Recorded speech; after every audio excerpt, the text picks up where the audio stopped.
On November 10th, 1821, in Hamburg, Germany, a baby boy was born to a Jewish couple, David and Rosalie Cohen. They named him Herman. At the age of 4.5, Herman began taking piano lessons, and by the age of 11, his music talents were so remarkable that his mother decided to take him off to Paris to study music. Soon after arriving, the great Hungarian pianist Franz Liszt heard Herman play and was so impressed by his abilities they accepted him as a pupil. Now that was no small honor. At that time, Franz Liszt was easily the most highly regarded pianist in the world. In fact, he's still regarded as perhaps the greatest pianist that's ever lived.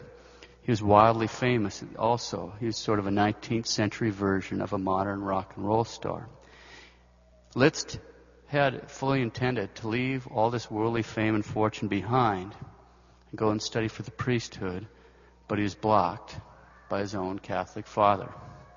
After that, his life began falling apart until, unfortunately, by the age of 23, when he took Herman Cohen on as a pupil, Liszt was leading a decadent bohemian lifestyle very similar to our modern rock and roll stars. Herman soon became Liszt's favorite pupil. Though he's barely a teenager, he began traveling and playing concerts with him and spending countless hours in the companionship of immoral people, falling deeper and deeper into the clutches of sin. Herman wrote of these times, quote, "My companions were early at work to fill my head with all those dreadful doctrines which, springing up from the bottom of hell, were creeping out all over the surface of this Parisian den. Soon this head of only 14 years made room for atheism, pantheism, communism, socialism, riot, massacre of the wealthy, abolition of marriage, terrorism, and the community of enjoyment and all pleasures. Evil makes great strides. I soon became one of the most zealous of the propagandists of sects that are sworn to change the face of the world." Close quote.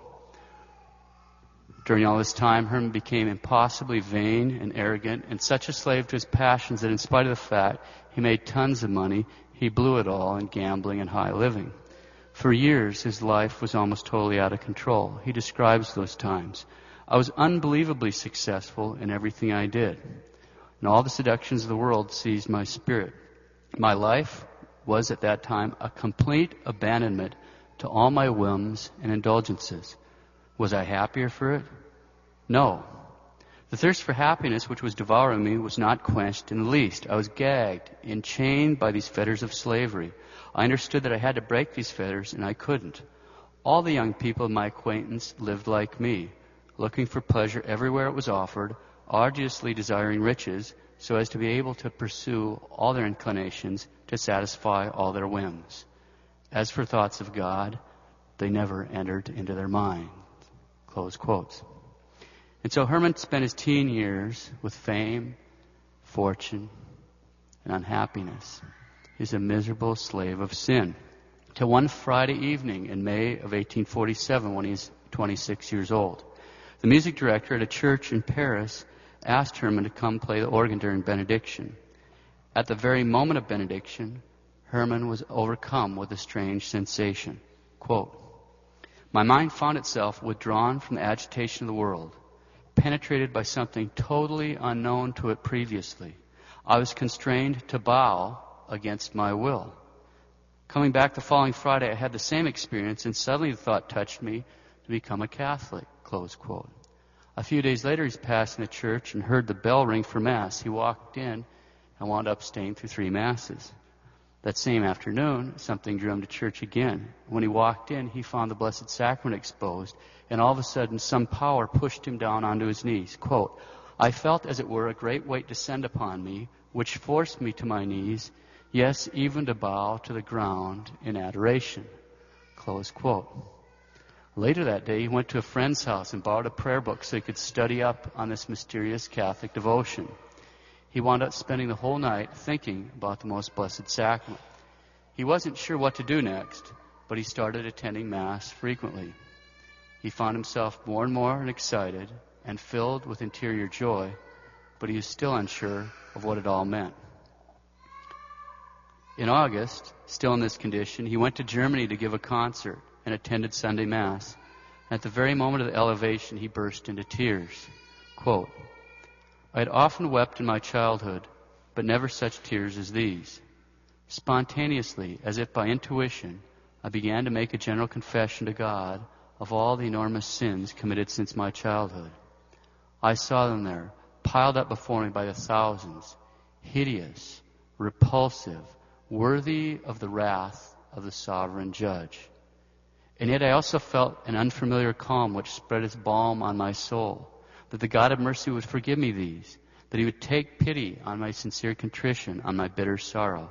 Yes, I felt that he would give me grace and that he would accept in expiation my firm resolution to love him above everything else and to convert to him from then on. When I left this church, I was already a Christian in my heart. Close quote. Herman attributed this miraculous conversion to Our Lady. When he got back to Paris, he asked a friend to introduce him to a priest who listened to Herman's story with kindness. Herman wrote, quote, this meeting suddenly rid me of one of the prejudices most firmly and deeply rooted in my mind. I was afraid of priests. I knew them only by reading novels which presented them to us as intolerant men, constantly making threats of excommunication. And I found myself in the presence of a learned man, modest, good, open, expecting everything from God and nothing from himself. Close quote. The priest began to instruct Herman, who would then go straight home and lock himself in the room in order to study the teachings of the church. His miraculous conversion took place on August 8th. It was so complete a conversion, and he studied so seriously, that the priest decided that Herman was ready for baptism only 3 weeks later, on the feast of St. Augustine, August 28th. At his baptism, Herman saw, bathed in a brilliant light, an apparition of our Lord, the Blessed Virgin Mary, and the saints. By November, he was convinced he had a vocation to the priesthood, but there were lots of obstacles, huge obstacles, not the least of which was paying off his gigantic debt. His gambling debts were something like 30,000 francs. It took him 2 years of teaching music to wipe out the debt. The whole while he spent growing in virtue and gaining the experience of living in the world as a practical Catholic rather than a party animal. At the end of the 2 years, he consulted a learned priest. Should I become a secular priest or religious?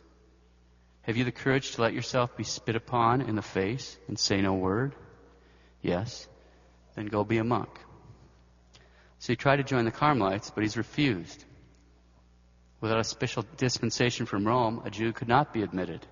And Rome, fully aware of his sordid past, this was a famous man, refused to grant Herman the dispensation. Herman traveled to Rome and pled his case. The dispensation was then granted, and he returned to France and was admitted into Carmel on the feast of Our Lady of Mount Carmel, July 16, 1849. Herman wrote to his mother, quote, the religious order I have entered originated among the Jews 930 years before Jesus Christ. The prophet Elijah of the Old Testament founded it on Mount Carmel in Palestine. It is an order of real Jews, of children of the prophets who waited for the Messiah, who believed in him when he came. They have survived to our time, living in the same manner with the same bodily deprivations and the same spiritual joys that were there about 2,800 years ago. They still bear today the name of the Order of Mount Carmel. Among these religious, those stemming from the Reform by St. Teresa of Avila and St. John of the Cross are a separate group called the Discalced Carmelites. This is the branch that I belong to. Why follow this life? To imitate the life Jesus led when he came to save men through suffering, obedience, humiliations, poverty, the cross. This is the life I have chosen. Close quote. When this news reached his family, his father cursed him and disinherited him. In July of 1850, after Herman had been in Carmel for a year, his mother arrived from Hamburg, came to the monastery, and asked to see her son. He arrived in the company of the novice master.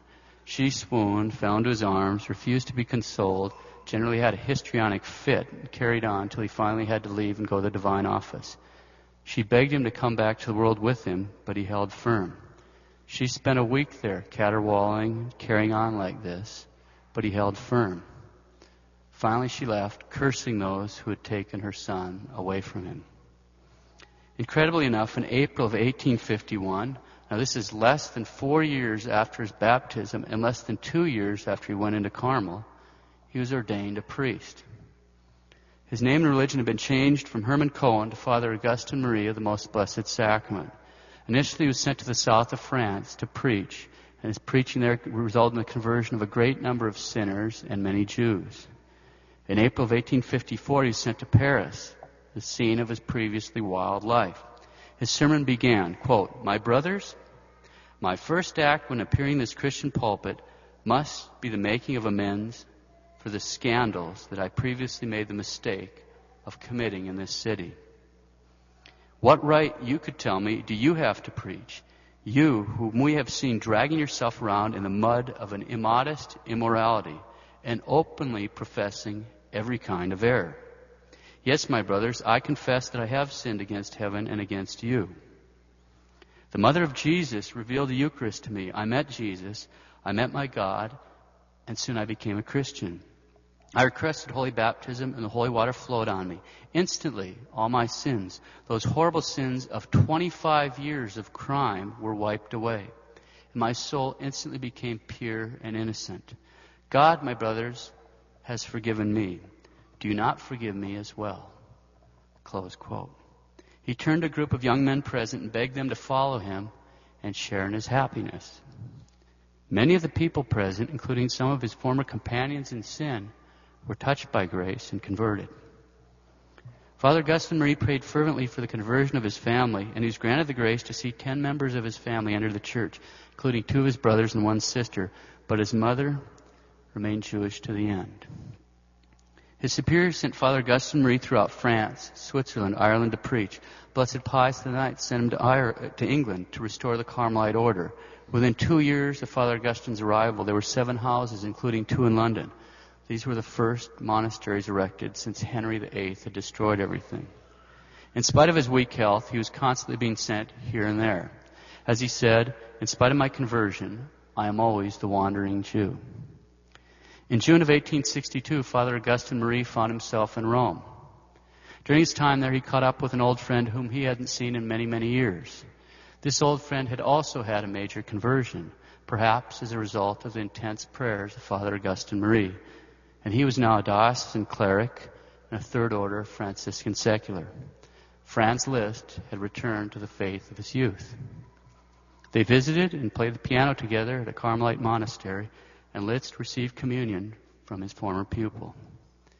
In a marked contrast to their former lives, and a striking testimony to the mercy of God, the 2 old friends walked side by side, praying the stations during the solemn way of the cross held at the Colosseum. In 1868, Father Augustine Marie was stricken by glaucoma, and the doctors recommended surgery. Instead, he went to Lourdes, where he made a novena and washed his eyes every day with the water. On the 9th day, he experienced a sudden and miraculous cure. Our Lady granted Father Augustine Marie a miracle. During the Franco-Prussian War, he was assigned to a POW camp near Berlin to take care of some 5,300 French prisoners of war. In January of 1871, while giving the last rites to prisoners dying of smallpox, he caught it himself. When Father Augustine Marie was told that the end was near, he beamed with joy. The evening of January 19th, he made his last confession peacefully, and then after he received Holy Viaticum, he said, "Into thy hands, O Lord, I commend my spirit." His calm breathing continued until about 10 o'clock the next morning when he asked the sister who sat up with him, "Can you sing the Te Deum?" "No, Father, I'm sorry." "The Salve Regina?" "Yes, Father." "Then let us sing it together." They sang it, and he died.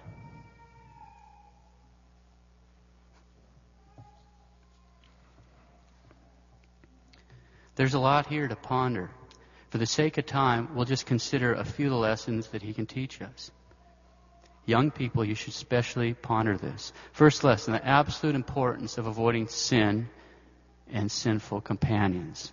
Here's Father speaking of his own youth. Quote, "My companions filled my head with all those dreadful doctrines, springing up from the bottom of hell, were creeping all over. Evil makes great strides. I soon became one of the most zealous propagandists of sects, sworn to change the face of the earth." Close quote.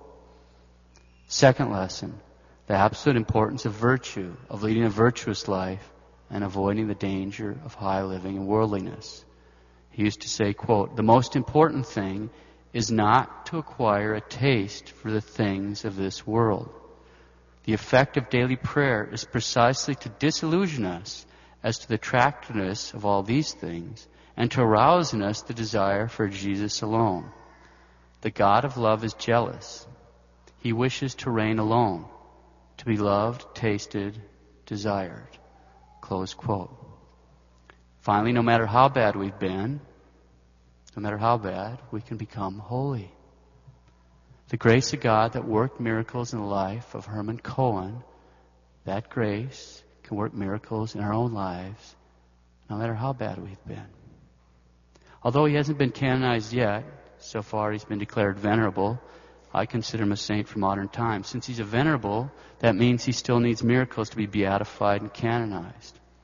We can turn to him and pray, especially for the conversion of our Jewish friends, for the conversion of our worldly friends and relatives, for the conversion of wayward youth or any party animals we happen to know. Let's close with some thoughts from Father Augustine Marie. Quote, "Where are you, happiness? I have searched for happiness in the fashionable life, in the giddiness of balls and parties. I have searched for it in the possession of gold, in the emotions of gambling, in the close friendship of famous men, in all the pleasures of the mind and the senses. The majority of men are deceived as to the very nature of happiness, and they look for it where it is not to be found. They love happiness, and Jesus Christ, the only happiness possible, is not loved. Oh my God, is it possible that love is not loved? Why? Because it is not known. People study everything except Him. All of you who listen to me, must it then be a Jew who comes to beg Christians to adore Jesus Christ?